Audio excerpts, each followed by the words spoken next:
நண்பர்கள் அனைவருக்கும் வணக்கம். நமது சேனலில் இன்னைக்கு 125வது எபிசோடாக எங்கே நடந்த ஒரு சம்பவத்தை பற்றி பார்க்க போகிறோம் அப்படின்னு சொல்லி பார்த்தோம்னா, விருதுநகரில் இருந்து சரியாக ஒரு 43 கிலோமீட்டர் தொலைவில் அமைந்துள்ள ஒரு சின்ன கிராமத்தில் ரவி அப்படின்னு சொல்லக்கூடிய ஒரு 35 வயசு மதிக்கத்தக்க ஒரு முட்டை வியாபாரம் செய்யக்கூடிய ஒரு வியாபாரிக்கு இரவு வியாபாரத்தை முடித்துவிட்டு வீடு திரும்பும் வழியில் நடந்த ஒரு அமானுஷ்ய திகில் சம்பவத்தை தாங்க நாம் இன்னைக்கு 125வது எபிசோடாக நமது சேனலில் பார்க்க போகிறோம். மேலும் நண்பர்களே, நீங்கள் ஹாரர், த்ரில்லிங், அமானுஷ்யம் இது போன்ற கோஸ்ட் ஸ்டோரி எல்லாம் விரும்பி பார்ப்பீங்க கேட்பீங்க அப்படின்னா மறக்காமல் நமது ராஜா ஸ்டோரியை சப்ஸ்கிரைப் பண்ணி ஆல் அப்படிங்கிற பெல் பட்டனை அமைக்க வச்சுக்கோங்க. என்ன காரணம்னா, தொடர்ச்சியாக தமிழ்நாட்டின் பல்வேறு பகுதிகளில் நடைபெறக்கூடிய ஒரு சில அமானுஷ்யமான திகில் சம்பவங்களை தாங்க நம்ம ராஜா ஸ்டோரியில் பதிவிட்டுட்டு வரோம். நீங்கள் சப்ஸ்கிரைப் பண்ணி ஆல் அப்படிங்கிற பெல் பட்டனை அமைக்க வச்சுக்கிட்டீங்கன்னா நம்ம போடக்கூடிய அனைத்து வீடியோக்களுமே உங்களுக்கு உடனுக்குடன் சேர்ந்துவிடும் அப்படிங்கிறத தெரியப்படுத்துகிறேன் நண்பர்களே.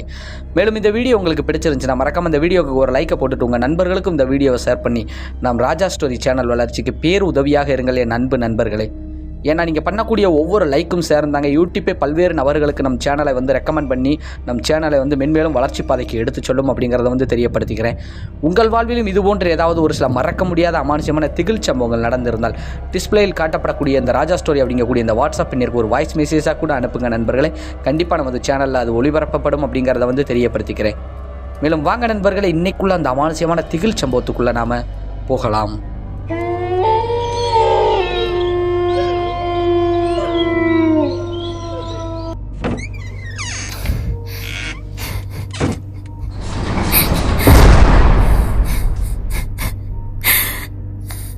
நாம் ஏற்கனவே சொன்னது போல் இந்த அமானுஷ்யமான திகில் சம்பவம் விருதுநகரிலிருந்து சரியாக ஒரு 43 கிலோமீட்டர் தொலைவில் அமைந்துள்ள ஒரு சின்ன கிராமத்தில் ரவி அப்படின்னு சொல்லக்கூடிய ஒரு 35 வயது மதிக்கத்தக்க ஒரு நபர், முட்டை வியாபாரம் செய்யக்கூடிய நபருக்கு 2023 போன ஆண்டு தாங்க இந்த சம்பவம் நடந்திருக்குது. அதைத்தான் நாம் இன்றைக்கி பார்க்க போகிறோம். யார் இந்த ரவி அப்படின்னு சொல்லி நம்ம பார்த்தோம் அப்படின்னா, அவர் வீட்டுக்கு ஒரே ஒரு ஆண்மகனாக இருந்து வர்றார். அவங்களுக்கு ஒரு தங்கச்சி இருக்காங்க, அவங்களையும் கெட்டி கொடுத்தாச்சு. பக்கத்து கிராமத்தில் நல்ல மகிழ்ச்சியாக வாழ்ந்து வராங்க. அப்பா வியாபாரம் பார்த்து கொண்டிருந்த அந்த முட்டை வியாபாரத்தை தாங்க ரவி அவரும் பார்க்குறாரு. நல்ல செழிப்பான ஓரளவுக்கு வசதியான குடும்பத்தை சார்ந்தவர் தாங்க இந்த ரவி. நல்ல மகிழ்ச்சியோட அவங்களுக்கு ஒரு ஆண் குழந்தை ஒன்று இருக்காங்க. குழந்தையோட மனைவியோட நல்ல மகிழ்ச்சியாக கூட்டு குடும்பமாகத்தான் வசிச்சு வராங்க. அப்பா அம்மா, ரவி, அவங்க மனைவி, மேலும் அவங்க குழந்தை அப்படின்னு சொல்லிட்டு முட்டை வியாபாரம் தான் தொடர்ச்சியாக பார்க்குறாங்க. முட்டை வியாபாரம் எப்படி பார்க்குறாரு அப்படின்னு சொல்லி பார்த்தோம்னா, இந்த 2 வீலர் எக்ஸல் அப்படின்னு சொல்லக்கூடிய அந்த 2 வீலர் வண்டியில் எக்ஸ்ட்ரா கேரியல் மாட்டி அந்த கேரியலில் அடுக்கடுக்காக முட்டைகளை அடுக்கி வச்சு ஒவ்வொரு கடைகளுக்கும் கொண்டு போய் சேல்ஸ் பண்ணுறது, ஆர்டர் எடுத்து அங்கே மொத்தமாக சேல்ஸ் பண்ணுறது, இது போல தாங்க அவர் தொடர்ச்சியாக வேலைகளில் ஈடுபட்டு வந்துக்கிட்டு இருக்கிறாரு. நல்ல ஓரளவுக்கு வருமானம் அப்படின்னு சொல்லலாங்க. சுத்துப்பட்டி பல ஏரியாக்கள் இவர் அந்த எக்ஸல்லே லோடை கொண்டு போய் அந்த கடைகளுக்கெல்லாம் சேல்ஸ் பண்ணிட்டு வருவது வழக்கம். யாராவது அவசரம்னு சொல்லி கொஞ்சம் முன்னக்கூட்டி கூப்பிட்டாலும் கூட உடனடியாக எந்த நேரம் இருந்தாலும் யோசிக்காமல் அவர் கொண்டு போய் டெலிவரி பண்ணுற மாதிரி இந்த மாதிரி தாங்க வேலையை பார்த்துக்கிட்டு வரார் ரவி. இதே போல் தாங்க அந்த 2023 அந்த காலகட்டத்தில் அந்த பர்டிகுலர் நாள் அன்னைக்கு இவர் முட்டை சேல்ஸ் பண்ணுறதுக்காக முட்டை அப்படின்னு சொல்லி பார்த்தோம்னா அந்த பிராய்லர் கோழி முட்டை தாங்க. அந்த பிராய்லர் கோழி முட்டையை மொத்தமாக எடுத்து கொண்டு போய் இவருக்கு ஸ்டாக் வச்சுருந்து அதை கொஞ்சம் கொஞ்சமாக விற்பனை செய்வது, சேல்ஸ் பண்ணுவது, இப்படி தாங்க மொத்த வியாபாரம் பண்ணி பார்த்துக்கிட்டு இருக்க வழக்கம். அதே போல் தாங்க ஒரு லைனுக்கெல்லாம் முடிச்சுட்டு வருவதற்கு கொஞ்சம் தாமதமாயிருது. என்ன காரணம் அப்படின்னு சொல்லி பார்த்தோன்னா, பெரும்பாலும் இவர் ஒரு 4:30 5 மணி 6 மணிக்குள்ளெல்லாம் வீடு சேர்ந்து வராங்க. காலையில் கிளம்பி போகிறவர் தான் ஒரு 9 மணிக்கு சாப்பாடெல்லாம் கொண்டு போய் சாப்பிட்டுட்டு அப்படியே சுற்றி அடித்து பல கிராமங்களுக்கு, பல ஏரியா டவுனுக்கெல்லாம் கொண்டு போய் கடைகளுக்கு சேல்ஸ் பண்ணிட்டு வருவது வழக்கம். அதே போல் தான் அன்றைக்கி 8வது தூரத்துக்கு போயிட்டு வந்ததுனால ரொம்ப டயர்டாக இருந்திருக்காரு. ஆனால் இருந்தாலும் அவர் வீடு சேர்வதற்கு மணி ஒரு 7:30 8 மணியை வாக்கில் நெருங்கிருச்சு அப்படின்னு சொல்லியிருக்காங்க.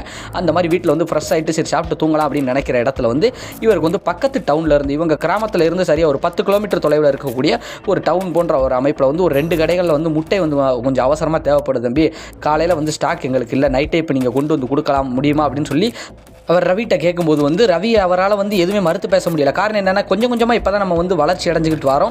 எந்த நேரத்தில் நம்ம கேட்டாலுமே மக்களுக்கு கூட கொஞ்சம் முன்ன கொடுத்துடலாம். ஆனால் கடைகளுக்கு கஸ்டமர் நமக்கு ரொம்ப முக்கியம். கடைகளில் கேட்கும்போது நாளை காலையில் வியாபாரத்துக்கு கேட்கும்போது என்ன செய்ய முடியும், கொண்டு போய் கொடுத்துரும் அப்படின்னு சொல்லிட்டு இவர் கண்டிப்பாக நான் வந்துடுறேன் என்னாச்சு அப்படின்னு சொல்லிட்டு கொஞ்சம் மழவோடு தான் சொல்கிறார். என்ன மலைச்சல் அப்படின்னா, ஏற்கனவே டயர்டு வேறு. இன்னொன்று என்னென்னா, அந்த நேரத்தில் பர்டிகுலர் நாள் அன்றைக்கி கொஞ்சம் தூரல் விழுந்துக்கிட்டே இருக்குது.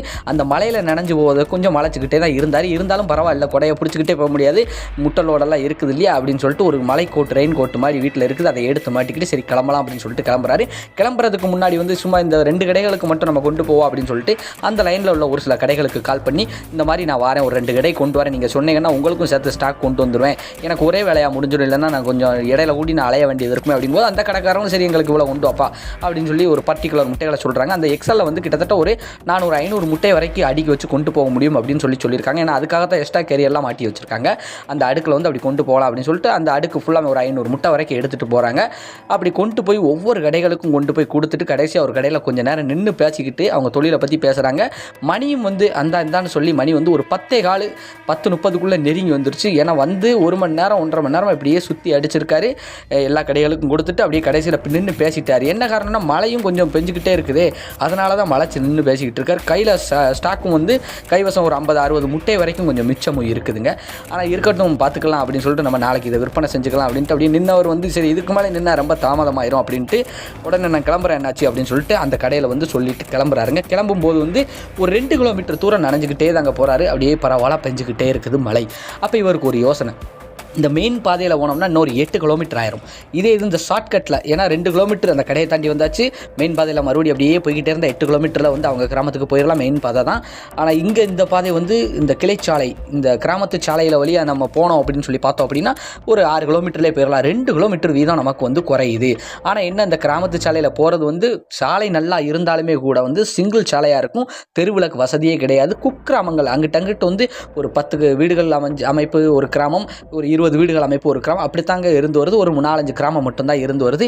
சரி இருக்கட்டும், ஒன்றும் பிரச்சனை இல்லை, நமக்கு தெரியாத ஏரியாவை நம்ம ஊர் போகிற பாதை தானே, நம்ம முன்னாடி வந்திருக்கோம், இப்போ ரொம்ப நாளாக போல சரி இந்த பாதையில் போகலாம் அப்படின்னு சொல்லிட்டு இவர் வந்து கிளம்புறாருங்க. யார் ரவி.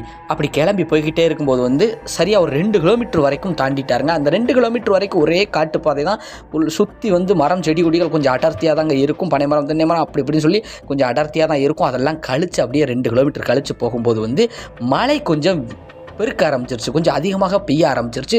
சடன்னு பெய்யுது. இவரால் வண்டியே ஓட்ட முடியல. என்னடா இது இன்னைக்குன்னு பார்த்து இப்படி வந்து மாட்டிக்கிட்டேன், வண்டியே ஓட்ட முடியல அப்படின்னு குனிஞ்சுக்கிட்டே அப்படியே தான் வண்டி ஓட்டிக்கிட்டே வராருங்க. ஒரு சின்னதாக ஒரு 20-30 வீடுகள் அடங்கி அந்த கிராமம் இருக்குதுங்க. அந்த 2 கிலோமீட்டர் தாண்டி அதையும் கடந்து அப்படியே போய்கிட்டு இருக்கும்போது வந்து பக்கத்தில் போன உடனே தாங்க, ஏன்னா குனிஞ்சு பார்த்தா வண்டி ஓட்டுறாரு, முகத்திலே வந்து மழை துளிகள் வந்து விழுகும்போது வண்டியை சரியாக ஓட்ட முடியலையா, குனிஞ்சுக்கிட்டே தானே ஓட்டுறாரு. அப்படி ஓட்டும்போது பக்கத்தில் போய் தாங்க ஏதோ பழங்கள் அப்படி இப்படின்னு சொல்லி ஏதோ கிடப்பது வந்து ரோட்டில் அந்த பூசணிக்காய் உடைச்சா எப்படி இருக்கும் அது போல வந்து ஏதோ உடச்சி கிடக்கிறத வந்து பக்கத்தில் போய் தான் பார்க்குறாரு. அதில் லேச ஏற்றி பிரேக் அடிச்சிட்டார், சறுக்கி விழுந்துட்டாருன்னா பக்கத்தில் அவர் விழுந்த இடத்துல வந்து ஒரு சின்னதாக ஒரு டேர்னிங் இருக்கும். அந்த டேர்னிங்கு பக்கத்தில் வந்து இன்னொரு ஊருக்கு கிராமத்திற்கு செல்லக்கூடிய ஒரு கிளைச்சாலை இருக்குது. அந்த ஊருக்காரங்க தான் அங்கே வந்து ஏதோ உடச்சி போட்டாங்க, இப்படி வம்பாங்க ரோட்டில் ஓட்டிருக்காங்களே, மழை நேரத்தில் நம்ம கவனிக்காமல் விழுந்துட்டோமே அப்படின்னு சொல்லிட்டு உடனே எந்திரிச்சு கையை காலெல்லாம் தடவி விட்டுட்டு அப்படி பார்க்கும்போது முட்டைகள் வந்து ஓரளவுக்கு வந்து நொறுங்கிருச்சுன்னே சொல்லலாங்க. நிறையா முட்டைகள் வந்து வண்டியிலேருந்து சாஞ்சு விழுந்து உடஞ்சிருச்சு. ரொம்ப கஷ்டப்பட்டுட்டு என்னடா இது இன்னைக்கு இப்படி வந்து நம்ம மாட்டிக்கிட்டோம், மழையோட வந்து 50 முட்டை வரைக்கும் கொண்டு மிச்சம் வச்சிருந்தோம், அதில் ஒரு 20 பாதி முட்டை வரைக்கும் கூட உடஞ்சிருச்சுங்க. சரி மிஞ்சின வரைக்கும் இருக்கட்டும், நம்ம இதையாவது எடுத்துகிட்டு போவோம் அப்படின்னு ரொம்ப வருந்திட்டு அவர் என்ன பண்ணுறாரு, வண்டியை வந்து ஸ்டார்ட் பண்ணி பார்க்குறாரு. வண்டி ஸ்டார்ட் ஆகவே இல்லை. என்னடா இது வண்டி ஸ்டார்ட் ஆகலை அப்படின்னு சொல்லிட்டு இவர் எல்லாம் ஃபோனுக்குன்னெல்லாம் பத்திரப்படுத்தி தான் வச்சிருக்காரு. லைட்டு ஃபோனை வந்து டார்ச் லைட் அடித்து அப்படியே பார்க்குறாரு. மழை துளியை வந்து ஃபோனில் விழுந்துக்கிட்டே இருக்கனால ஃபோன் எதுவும் பாதிப்பாயிருமே, வண்டி ஒரு ஓரமாக நிப்பாட்டலாமாடா அப்படின்னு நினச்சிட்டு அவருக்குள்ளேயே வந்து சிந்தனை வந்துட்டு அப்படியே பார்க்குறாருங்க. ஒரு 200-300 மீட்டரில் வந்து ஒரே ஒரு வீடு இருக்குது. அது வந்து அந்த பக்கத்து கிராமத்துக்கு வந்து ஸ்டார்டிங் வீடுன்னே சொல்லலாங்க. இன்னொன்று என்னென்னா அந்த வீட்டில் வந்து யாருமே கிடையாது. ஏன்னா அது ஒரு பண்ணை வீடு மாதிரி, அந்த ரோட்டடியில் ஒரு பண்ணை வீடு.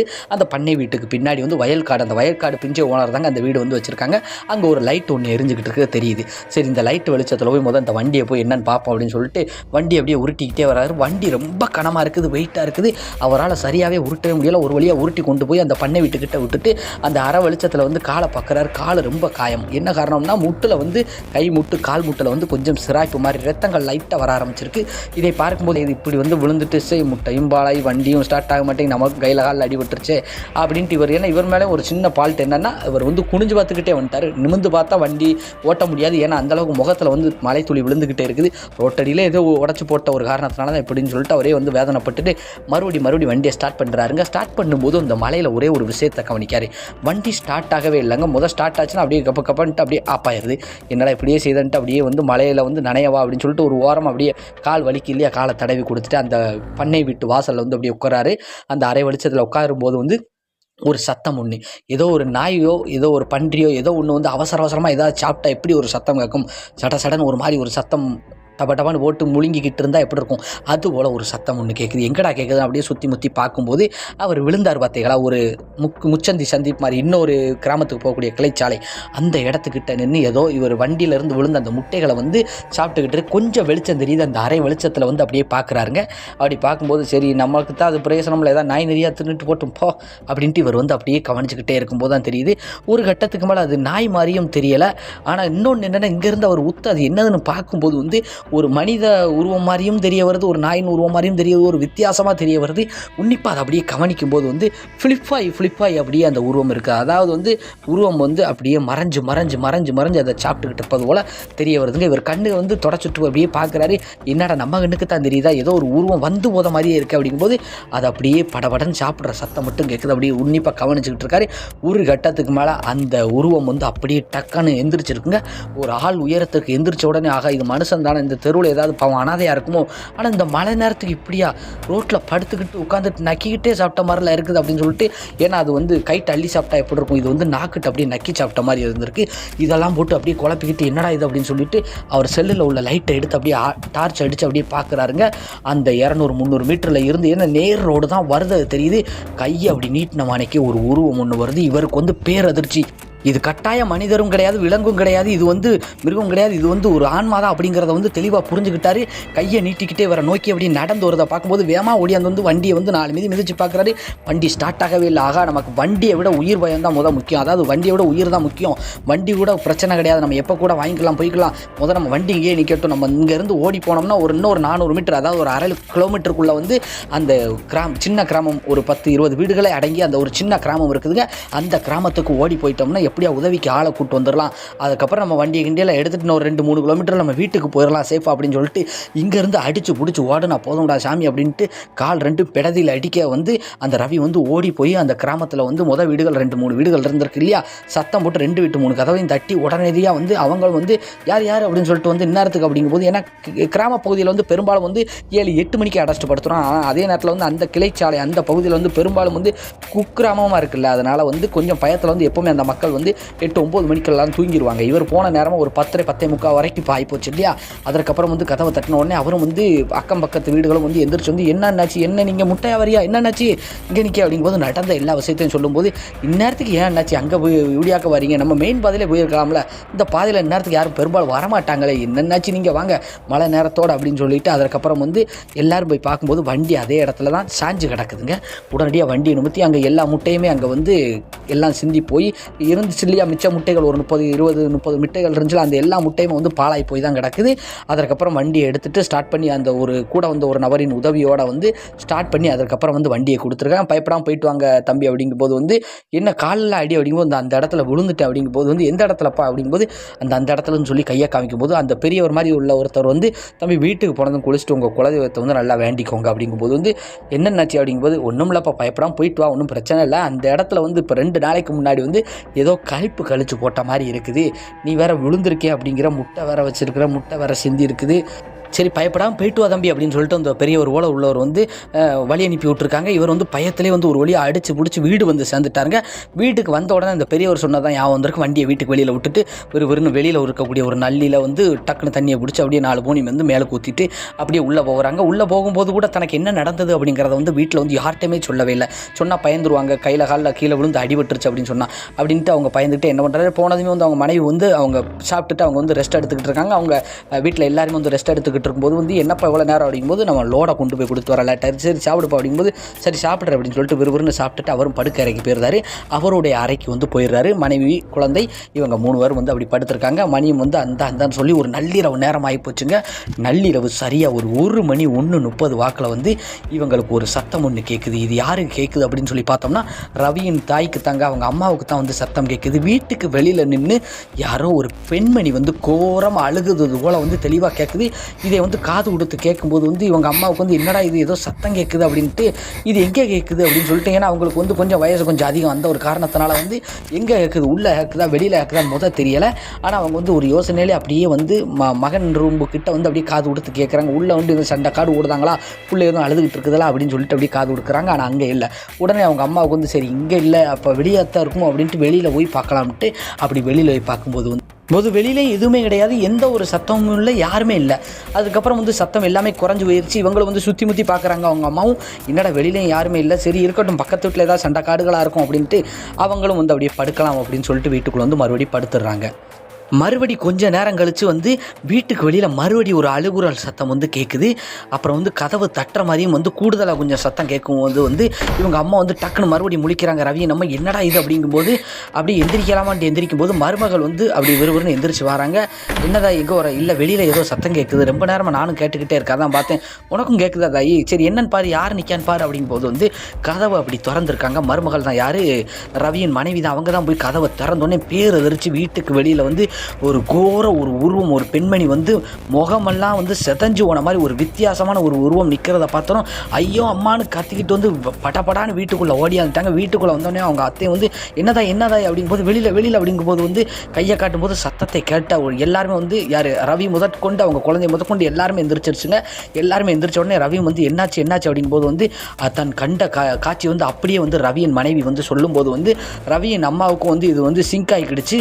தற்செயலாக வந்து ரவியின் கையையும் காலையும் அப்படி பார்க்கும்போது உனக்கு என்னப்பா காயா அப்படிங்கும்போது வந்து இவரால் இப்போ எதையுமே வந்து மறைக்க முடியலை. ஏன்னா தன் மனைவி பார்த்தது வந்து உண்மைதானே, அவங்க சொல்லக்கூடிய அர்த்தம் அதாவது அடையாளத்தை ஃபுல்லாமே பார்க்கும்போது நம்ம பார்த்த மாதிரியே இருக்குது அப்படின்னு சொல்லிட்டு அவர் குழம்பி போய் கொஞ்ச நேரம் அமைதியாக இருந்துட்டு அதுக்கப்புறம் நடந்த எல்லா விஷயத்தையும் வந்து சொல்லிட்டாருங்க.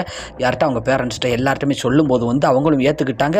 எப்போ இதுக்கு தான் அந்த நேரத்தில் டைமில் வந்து எங்கேயுமே போகக்கூடாது, நீயோ பார்க்கக்கூடிய தொழிலை முட்டையை வரமாப்பா, இப்படி தான் ஏதோ கழிப்பு கழிச்சிருக்குங்க ஏப்பா, நம்ம காலையில் விடிஞ்சதும் வேலையாக வந்து நம்ம குலதெய்வம் கோயிலுக்கு போயிடலாம்ப்பா அப்படிங்கும்போது அவங்க குலதெய்வம் கோயில் வேறு எதுவும் கிடையாதுங்க. அவங்க கிராமத்திலேருந்து சரியாக ஒரு 5 கிலோமீட்டர் தள்ளி இருக்கக்கூடிய உச்சி மகாளி அம்மன் அப்படின்னு சொல்லக்கூடிய ஒரு அம்மன் சாமி தாங்க அவங்களுக்கு குலதெய்வம். உடனடியாக அந்த கோயிலுக்கு போய் இது என்னங்கிறத பார்த்துடணுமப்பா, நம்ம வீட்டுக்கு இதெல்லாம் ஆகாதப்பா அப்படின்னு சொல்லிட்டு, ஏன்னா நம்ம பண்ணக்கூடிய தொழிலும் அப்படின்னு சொல்லிட்டு இவங்க வந்து உடனடியாக அடித்து பிடிச்சி காலையில் விடியத வரைக்கும் வந்து சரியாக தூங்கவே இல்லைங்க. விடிஞ்ச உடனே எந்திரிச்ச வேலையாக எல்லாருமே குளிச்சு போட்டு ஃப்ரெஷ் ஆகிட்டு அப்படியே வந்து குடும்பத்தோடு வந்து ஒரு காரை ஒன்று பிடிச்சி அப்படியே கிளம்புறாங்க. நேராக பக்கத்து ஊரில் இருக்கக்கூடிய அந்த உச்சி மாகாளி அம்மன் கோயில் அவங்க குலதெய்வத்தின் கோயிலுக்கு போன உடனே வந்து அங்கே கோயில் பூசாரியும் வந்து இருக்கிறாருங்க. காலையில் ஒரு 9 மணி 10 மணி வாக்கில் வந்து போயிட்டாங்க. என்ன காரணம் அப்படின்னு சொல்லி பார்த்தோம் அப்படின்னா பெரும்பாலும் அந்த கோயிலில் வந்து பூசாரி வந்து அங்கே தான் தங்கியிருப்பாங்க. அந்த கோயில் பூசாரிகிட்ட வந்து நடந்த எல்லா விஷயத்தையும் வந்து ரவி வந்து சொல்லியிருக்காருங்க. இந்த மாதிரியெல்லாம் எனக்கு நடந்தது அப்படின்னு சொல்லி எல்லாத்தையும் சொல்லி அந்த கையில் காலில் அடிபட்ட காயத்தெல்லாம் காமிச்சிட்டு அவர் விழுந்ததும் வந்து இடத்துல வந்து சொல்லியிருக்காங்க. இந்த மாதிரி கழிப்புன்னு சொல்லியிருந்தாங்க சாமி அப்படிங்கும்போது அதை நான் கணிச்சு சொல்கிறேன்ப்பா என்னங்கிறதா அப்படிங்கும்போது உடனடியாக அவங்க மனைவி வந்து அவங்களுக்கு நடந்த சம்பவத்தையும் சொல்லி அவங்க அம்மா அவங்களுக்கு நடந்த சம்பவத்தை அந்த காட்சி எல்லாத்தையுமே வந்து சொன்ன உடனே வந்து அந்த கோயில் பூசாரி உடனே சின்னதாக அந்த உச்சி மாகாளி அம்மன் கோயிலுக்கு வந்து ஒரு பூஜை, அந்த அம்மனுக்கு வந்து பூஜையெல்லாம் செஞ்சு முடிச்சுட்டு ஒரு கணிப்பு ஒன்று கணிக்கிறாருங்க. தியானம் மாதிரி இருந்துட்டு என்ன கணிப்பில் சொல்கிறாரு அப்படின்னு சொல்லி பார்த்தோம் அப்படின்னா, இவர் விழுந்தார் இல்லையா, அதற்கு 2 நாளைக்கு முன்னாடி தான் அந்த இடத்துல வந்து ஒரு வயசுக்கு வந்த ஒரு பிள்ளைக்கு வந்து ஒரு பெண்மணியின் ஆன்மா வந்து பொசஸ் பண்ணி அந்த இடத்துல வந்து கழிப்பு மாதிரி கழித்து அனுப்பி விட்ருக்காங்க. பெரும்பாலும் இந்த முச்சந்தி இடங்கள் இந்த காட்டுப்பகுதியில் வந்து அந்த பாதிக்கப்பட்ட ஆன்மாவால் பாதிக்கப்பட்ட ஒரு சில நபர்களை வந்து கூட்டு வந்து ஒரு சில பூஜைகள் மாந்திரிக பூஜைகளெல்லாம் செஞ்சு அந்த இடத்துல கழிப்பு மாதிரி கழித்து அனுப்பிடுவாங்க. அந்த ஆன்மா அந்த இடங்களில் வந்து காட்டுப்பகுதியில் ஏதாவது ஒரு ஓரத்தில் போய் ஒரு மரஞ்செடி ஒடியில் போய் அண்டிரும் அப்படிம்பாங்க. ஒரு சில மரங்களில் போய் தஞ்சம் அடைஞ்சிரும். அந்த பகுதியில் வரக்கூடிய ஒரு சில நபர்களை வந்து அதற்கு நேரம் வாய்ப்பெல்லாம் அமையும் போது தாக்கி அந்த ஆளை பொசஸ் பண்ணிடும். இப்படித்தான் வந்து பெரும்பாலும் வந்து செஞ்சு வந்திருக்காங்க. அதே மாதிரி தான் அந்த கோயில் பூசாரியும் வந்து என்ன சொல்கிறாரு, உச்சி மாகாளி அம்மன் கோயில் பூசாரியும் அந்த பெண்ணின் உடம்பில் இருக்கக்கூடிய அந்த ஆன்மா வந்து விலக்கி அந்த இடத்துல ஒரு கழிப்பு மாதிரி கழித்து அதை அனுப்பி விட்டாங்க. அது அந்த பகுதியிலேயே தான் சுற்றி வந்திருக்கு. 2 நாள் தான் ஆகுது. இந்த இடத்துல நீ மாலை நேரமாக போய் நேரத்துக்கு போய் அந்த இடத்துல போய் கரெக்டாக அதிலேயே விட்டு நீ விழுந்துட்டியாப்பா, நீ விழுந்ததுலேருந்து அந்த ஆன்மா வந்து உன்னை சத்தம் கேட்ட உன்னை ஆக்கிரமிப்பு பண்ணலாம்னு சொல்லி தான் வந்திருக்கு. வரும்போது தான் அங்கே இருந்த முட்டைகளெல்லாம் வந்து அது வந்து பழியாக எடுத்துக்கிட்டு அதற்கப்புறம் வந்து இன்னும் முட்டையெல்லாம் இருக்குது, இவனை தேடி வந்தால் இவனை பொசஸ் பண்ணிடலாம் அப்படின்னு சொல்லிட்டு அது ஒரு ஆர்வத்தில் வந்து உன்னை பொசஸ் பண்ண தான்ப்பா வந்துச்சு. அப்படி வந்த இடத்துல வந்து எப்படியோ ஒரு சில நல்ல நேரங்கள் வந்து உனக்கு அமைப்புகள் இருக்கும்போது வந்து நீ தப்பிச்சு வந்துட்டு என்னுடைய அனுக்கிரகம் இருந்து இப்பயும் ஒன்றும் கெட்டு போகலை, உனக்கு எந்த ஒரு பிரச்சனையும் வராதப்பா, என்னை நம்பி வந்துட்டல அப்படின்னு சொல்லிட்டு அந்த கோயில் பூசாரி வந்து அந்த உச்சி மாகாளி அம்மனுக்கு வந்து நல்ல சிறந்த முறையில் நல்ல ஒரு சில பூஜைகளெல்லாம் செஞ்சுட்டு அதற்கப்புறம் அதே இடத்துக்கு ஒரு மதிய வேலைக்கு எந்த இடத்திற்குன்னா இவர் விழுந்தார் இல்லையா, அந்த கழிப்பெல்லாம் கழிச்ச இடத்துல விழுந்தார் இல்லையா, அந்த இடத்துக்கே வந்து அந்த கோயில் பூசாரியை இவர் கூட்டு போயிருக்காரு. அந்த கோயில் பூசாரி அங்கேயே வந்து சின்னதாக ஒரு சில பூஜைகள்லாம் வச்சு அதே மாதிரி ஒரு சில முட்டைகளை வந்து பழியிட்டு மேற்கொண்டு வந்து மஞ்சள் பூ அது இதுன்னு சொல்லி என்னென்னவோ வாங்கி வச்சு அந்த இடத்துல வச்சு வழிபட்டு அந்த கோயில் பூசாரி வந்து மறுபடியும் இந்த அம்மன் கோயிலுக்கு கூட்டு வந்து இனி உனக்கு எந்த பிரச்சனையும் வராதப்பா, ஆனால் இந்த பாதையை நீ கொஞ்சம் நாளைக்கு நீ பயன்படுத்த வேண்டாம் அப்படின்னு சொல்லிட்டு அதற்கப்புறம் வந்து அந்த அம்மன் கோயில் பூசாரியின் அருளோடையும் ஒரு சில பிரசாதங்கள் வந்து அந்த பூசாரி வழங்கி அதற்கப்புறம் அனுப்பி விட்டுருக்காருங்க. அதற்கப்புறம் எந்த ஒரு பிரச்சனையும் வந்து இப்போ வரைக்கும் இல்லை அப்படின்னு சொல்லியிருக்காங்க. யார் ரவி ஆமாங்க, நமக்கு இந்த சம்பவத்தை வந்து அனுப்பி வச்சது, இந்த சம்பவத்தில் பெரிதும் பாதிக்கப்பட்ட ரவி அவங்க தாங்க. முட்டையை வரந்த இப்போயும் நல்ல முறையில் பார்த்துக்கிட்டு இருக்காங்க. நல்லா கவனமாக கண்ணும் கருத்துமாக பார்க்குறேன். நல்லா மகிழ்ச்சியாக தான் இருக்கேன். போன ஆண்டு தாங்க எனக்கு இந்த சம்பவம் நடந்தது. உங்கள் சேனலை வந்து தொடர்ச்சியாக பார்ப்பேன். என்னுடைய வாழ்க்கையில் நடந்த இந்த சம்பவத்தை உங்களுக்கு நான் வந்து அனுப்பணும்னு சொல்லி அனுப்பி வச்சிருக்கேன் அப்படின்னு சொல்லி அவங்க சொல்லி முடிச்சிருக்காங்க. அவங்களுக்கு மிகப்பெரிய ஒரு நன்றியை சொல்லிக்கிடுவோம். கொஞ்சம் கவனமாக தொழில் பாருங்கள் அப்படின்னு சொல்லி அவங்களுக்கு ஒரு ஆலோசனையும் நம்ம வழங்கிக்கிடுவோம் நண்பர்களே. மேலும் இந்த சம்பவம் எப்படி இருந்தது அப்படிங்கிறத வந்து மறக்காமல் வந்து கமெண்ட் செக்ஷனில் வந்து சொல்லிட்டு போங்கள் என் அருமை நண்பர்களே. மேலும் இப்போ வரைக்கும் நீங்கள் நமது சேனலை வந்து சப்ஸ்கிரைப் பண்ணாமல் தான் பார்க்குறீங்க அப்படின்னா மறக்காமல் சப்ஸ்கிரைப் பண்ணி ஆள் அப்படிங்கிற பெல் பட்டனை அமைக்கோங்க. அப்போ தான் நம்ம போடக்கூடிய அனைத்து வீடியோக்களுமே உங்களுக்கு உடனுக்குடன் வந்து சேர்ந்து விடும் அப்படிங்கிறத வந்து தெரியப்படுத்திக்கிறேன் நண்பர்களே. மேலும் இந்த வீடியோ பிடிச்சிருந்துச்சுன்னா மறக்காம இந்த வீடியோக்கு ஒரு லைக்கை போட்டு உங்கள் நண்பர்களுக்கும் இந்த வீடியோ ஷேர் பண்ணி நம் சேனல் வளர்ச்சிக்கு பேர் உதவியாக இருங்கள் என் அன்பு நண்பர்களே.